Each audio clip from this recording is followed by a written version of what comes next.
አላችሁ አዶናይ ነኝ ፊቴ ካልረሳችሁት በሰባት ቀን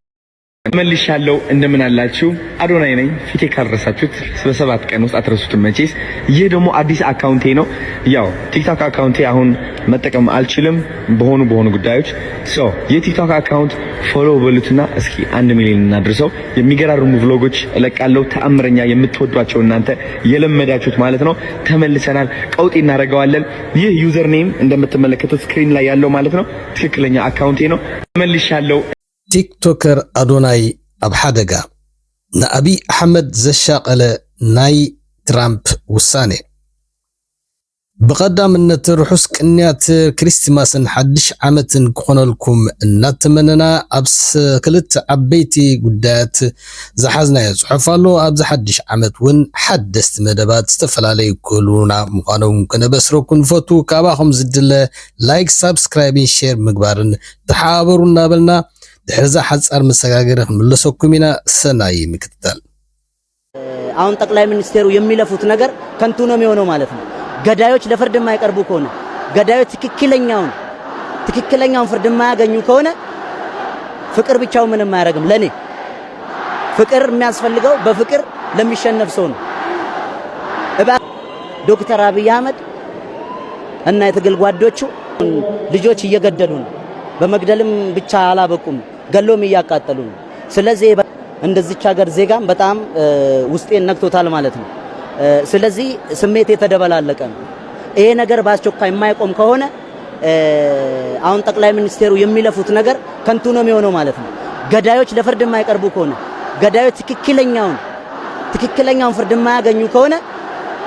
ፍቅር ብቻው ምንም አያረግም ለኔ ፍቅር የሚያስፈልገው በፍቅር ለሚሸነፍ ሰው ነው እባክህ እየተባለ ንጹሃን ዜጋን የሚገድል ኃይል ካለ እንግዲህ ፈጣሪም የሱ ገደብ እንኳን አለው እኮ ፈጣሪም ታግሶ መጨረሻ ላይ ኃጢአተኛውን ይቀጣል አይደል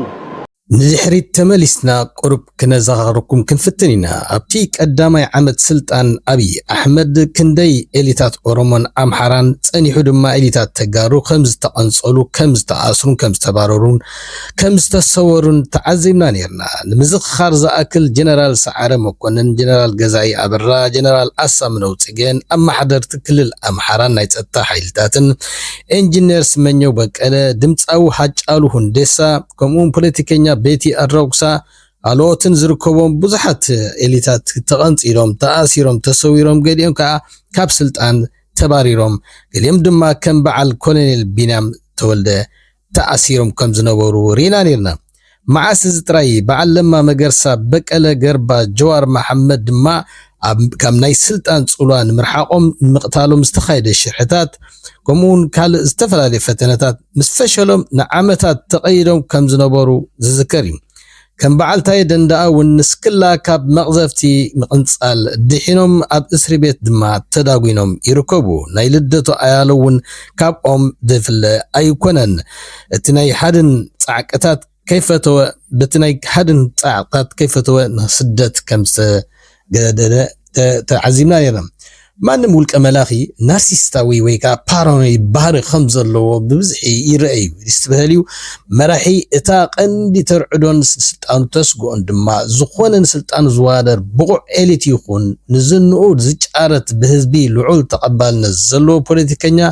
ጋዜጠኛ ይኹን ሜጋ ኢንፍሉዌንሰር ክርኢ ኮነ ክሰምዕ ዝፃወሮ ኣይኮነን ባህሪኡ እውን ከምኡ ዘፍቅድ ዓቕሚ ተፃዋርነትን ዘፍቅደሉ ኣይኮነን ካልእ ሲትረፍ ህቡብ ድምፃዊ ሃጫሉ ሁንደሳ ስለምንታይ ተቐንፂሉ ኢልካ ምሕታት እኹል ኣብነት ክኾነና ይኽእል እዩ ነዚ ኣብ ግምት የእቲኻ እዚ ቲክቶክተር ኣዶናይ ተባህለ ተኣሲሩ ብዙሕ ከዛርብ ዝፀንሐን ብዙሕ ፅልዋ ዝፈጠረን ኣመና ገርህን ዘይበሰለን ምዃኑ ካብቲ ብዝና ሰኺሩ ንህይወቱ ኣብ ሓደጋ ኣቃሊዑ ዝርከብ ብቐሊሉ ክንዕዘቦ ይከኣል ብቐዳምነት እዚ ኣዶናይ ከም ኢትዮጵያዊ ዜጋ ዝጥመትን ንጹህ ኢትዮጵያዊ መንእሰይ ገይሩ ዝሙታ ኣካል ከም ዘየለ ዝተረድኦ ኣይመስልን ብቐዳምነት ክፈልጣ ዘለዎ ድማ እታ ናይ ትግራዋይ ትብል መንነቱ ጥራይ እንታይ ገይረ እንታይ በዲለ ዝበሃል ነገር ኣይሰርሕን እዩ መንነቱ ጥራይ ንባዕሉ እኹል ምዃኑ ንገበን ብመሰረት መነፅር ናይ ኣቢ ክፈልጥ ይግባእ ኣብዚ ሓለፈ ቅነ ቲክቶክተራት ከኣስር ዘገደዶ ንኣብይ ኣሕመድ እቲ ቀንዲ ጉዳይ ባህሊ ኣገዲስዎ ወይ እውን ክብርታት ባህሊ ተጠባኣይ ኮይኑ ዘይኮነ ንስልጣኑ ሓደጋ ዝኸውን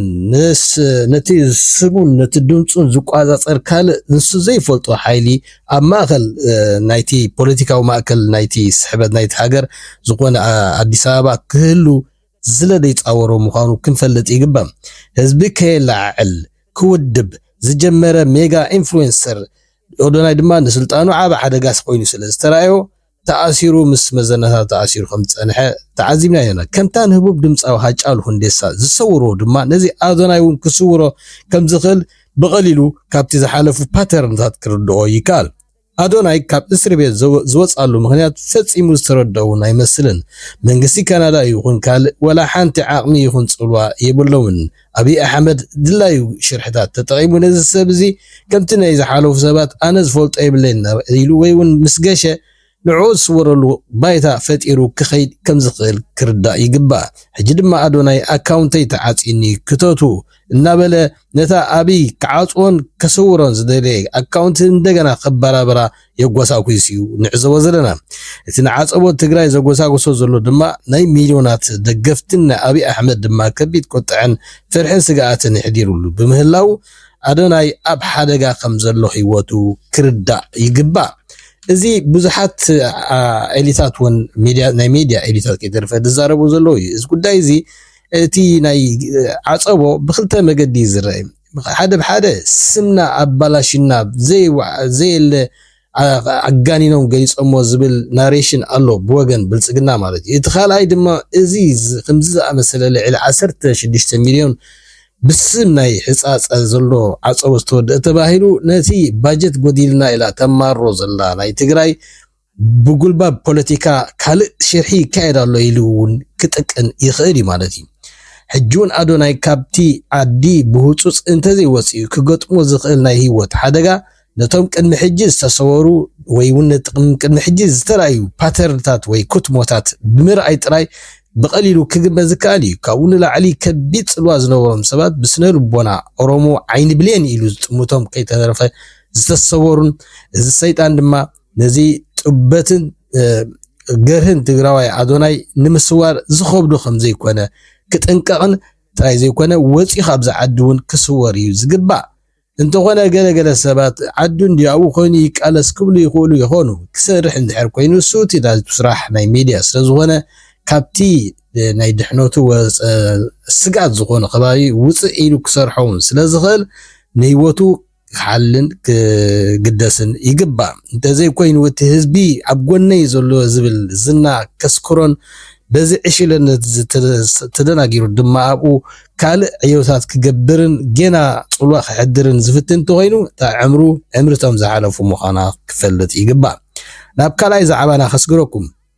ኣብ ዝሓለፈ ሰሙን ፕሬዚደንት ትራምፕ ኣስታት 30 ዝኾኑ ኣምባሳደራት ዝበዝሑ ኣፍሪካን ዋሽንግቶን ክምለሱ ወሲኑ ከም ዝነበረ ዝዝከር እዩ ካብዞም ብመፅናዕቲ ዝተባረሩ ሓደ ኣምባሳደር ኣሜሪካ ኣብ ኢትዮጵያ ጅቡቲ ደቡብ ሱዳን ሶማሊያ ኬንያን ኡጋንዳን ዝርከቦም ሃገራት 30 ሃገራት ከምኡውን ኣብ ማእከላዊ ምብራቕን ካልእን ዘሎ ኣብ ግምት ኢኻ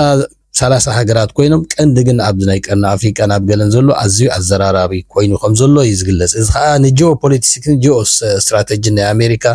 ኣብ ግምት ዘእትዎ ምዃኑ ይዝረብ ዘሎ ገለ ፍሉጣት ናይ ኣሜሪካ ወይ ከዓ ዝኮነ ፕሬዚደንት ኣሜሪካ ነቲ ናቱ ፖሊስታት ዝተግብሩ ኣምባሳደራት ከም ስልጣን ኮነ እንተሎ እቶም ዝሽየሙ ወይ ዝትኩ ግና ካብ ሴኔት በብቕዓቶም ይኹን ካልእ ክምስከረሎም ወይ ድምፂ ክወሃበሎም ይግበር እዩ እንተኾነ ብርክ ዝበሉ ኣርካናት ናይ ዲፕሎማሲ ናይ ኣሜሪካ ከም ዝገልጾ ዘሎ እዛ ሕጂ ትራምፕ ወሲድዋ ዘሎ ስጉምቲ ዳርጋ ምብራር ዝዓይነቱ ኮይና ናይ ኣሜሪካ ናይ ነዊሕ ረብሓ ናይ ኣብ ኣፍሪቃ ዘሎ በተቐናቐንቲ ናይ ቻይናን ራስያን ከይ ምንጠል ወይ ከይ ምንዛዕን ነቲ ኦሬዲ እውን ተመንዚዑ ዘሎ ማለት እዩ ነቶም ተመክሮ ዘለዎም ነዚ ዞባ ኣፅቢቖም ዝፈልጦም ክንከስሮም ክገብረና ይክብሉ ከማሩ ይረኣዩ እዚ ድማ ትራምፕ ኮነ ኢሉ ንዖም ብስም ስራሕ ወይ ከዓ ከምቲ ንቡር ሓደ ፕሬዚደንት ንዑ ዝመስሉ ናብቲ ቦታ ምምዳብ ዘይኮነ እዚ ኮነ ኢልካ ምብራር ኮይኑ ዝስምዖም ዘሎ እዞም ክሳብ ሕጂ ከም ኣምባሳደራት ኮይኖም ከገልግሉ ዝጸንሑ ድማ ናይ ፕሬዚደንት ጆ ባይደን ዝቐመጦም ብምንባሮም ትራምፕ ከባሮም ይወሲኑ ዘሎ እዮም ዝብሉ ዘሎ በዚ መሰረት ድማ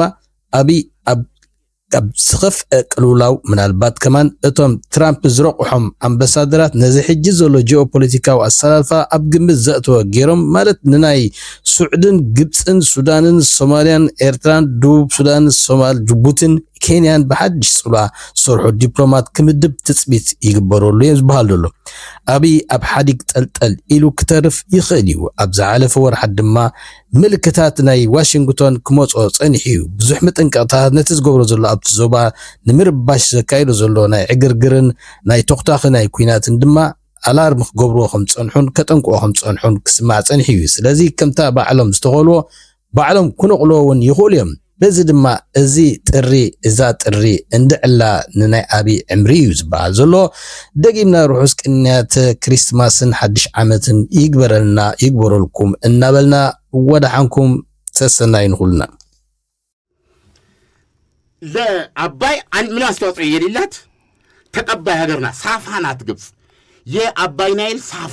ሳፋ ታውቃለህ ዝናብ ይመጣል ከስር ሳፋ ከአሸንዳው ጋር ሳፋ ተራቀመ ግብጽ ሳፋ ናት ነቲንግ ኤልስ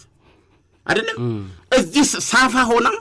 ኢትዮጵያ ውስጥ አንድ ባለው ውሃ ከመቀዳቱ በፊት እኔ መስማት አለብኝ ትላለች ለምንድን ነው የሚያናድደው